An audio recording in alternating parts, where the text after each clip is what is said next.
VTV news વાત કરીશું મહત્વપૂર્ણ સમાચારોની તો અમરનાથ યાત્રા પરના હુમલામાં આતંકી સંગઠન લશ્કરનો હાથ હોવાનું સામે આવ્યું છે। લશ્કરે તૈયબાના ઇશારા હુમલો થયા હોવાનું ઇન્ટેલિજન્સ બ્યુરોએ જણાવ્યું છે। હુમલાનો માસ્ટર માઇન્ડ ઇસ્માઇલ હોવાની પ્રાથમિક માહિતી મળી છે। આપણે જણાવી દઈએ કે અમરનાથ યાત્રા પરના હુમલામાં આતંકી સંગઠન લશ્કરનો હાથ હોવાનું સામે આવ્યું છે।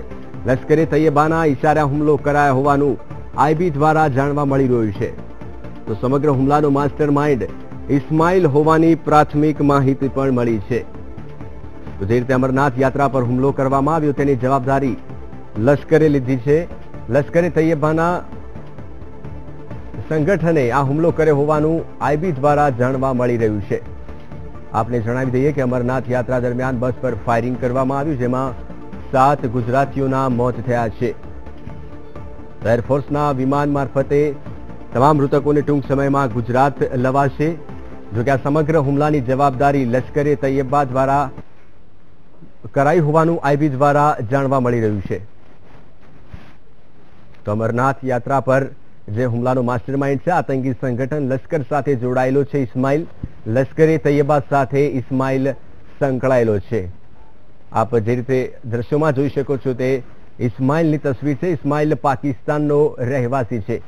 ઇસ્માઇલનો પરિચય આપ્યો આપને તો અમરનાથ યાત્રીઓ પર ઇસ્માઇલની આગેવાની હેઠળ હુમલો થયો છે। લશ્કરે તૈયબા સાથે ઇસ્માઇલ સંકળાયેલો છે। તો આતંકવાદી ઇસ્માઇલના આગેવાની હેઠળ આ બસ પર ફાયરિંગ કરવામાં આવ્યું હતું। અમરનાથ યાત્રિકો પર હુમલાનો જે માસ્ટર માઇન્ડ છે તે ઇસ્માઇલ છે। આતંકી સંગઠન લશ્કર સાથે ઇસ્માઇલ જોડાયેલો છે। લશ્કરી તૈયબા સાથે ઇસ્માઇલ જોડાયેલો છે। તો આપણે જણાવી દઈએ કે ગઈકાલે અમરનાથ યાત્રા પર જઈ રહેલી ઓમ બસ પર ફાયરિંગ કરવામાં આવ્યું, જેમાં 7 ગુજરાતીઓના મોત થયા છે। તો 30થી વધારે લોકો ઇજાગ્રસ્ત થયા છે। તમામને અનંતનાગ આર્મી હોસ્પિટલમાં સારવાર માટે ખસેડવામાં આવ્યા હતા। સમગ્ર હુમલાની દેશભરમાં નિંદા થઈ રહી છે। તો આ હુમલો લશ્કરે તૈયબા દ્વારા કરવામાં આવ્યો હોવાનું ઇન્ટેલિજન્સ બ્યુરો દ્વારા જાણવા મળી રહ્યું છે। તો આતંકી ઇસ્માઇલનું નામ પણ સામે આવી રહ્યું છે। આપને જણાવી દઈએ આતંકી ઇસ્માઇલ લશ્કરે તૈયબા સાથે જોડાયેલો છે। ટીવી સ્ક્રીન પર આપ આતંકી ઇસ્માઇલની તસવીર પણ જોઈ શકો છો।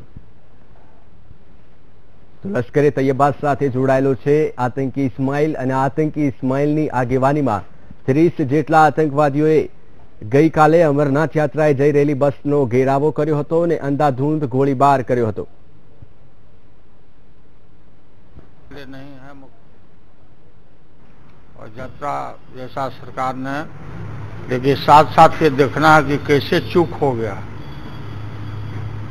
अकेले बस को क्यों जाने दिया गया, इसकी जिम्मेवारी को निर्धारित करके कार्रवाई होनी चाहिए। ये बहुत दुखद है। सर एक मिनट टाइमिंग सर।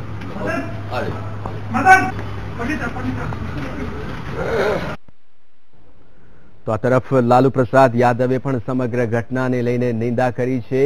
તેઓએ જણાવ્યું છે કે સમગ્ર જે ઘટના ઘટી છે તે દુઃખદ છે। લાલુ પ્રસાદ યાદવે ક્યાંક ને ક્યાંક સરકાર પર પ્રહારો કર્યા છે। લાલુએ જણાવ્યું છે કે માત્ર એકલી બસને શા માટેથી અનંતનાગના રસ્તા પર પસાર કરવામાં આવી, સ્થાનિક તંત્રને આ વાતની જાણ કેમ નહોતી। તો લાલુ પ્રસાદ યાદવે નિવેદન આપતા જણાવ્યું છે કે સમગ્ર ઘટના દુઃખદ છે।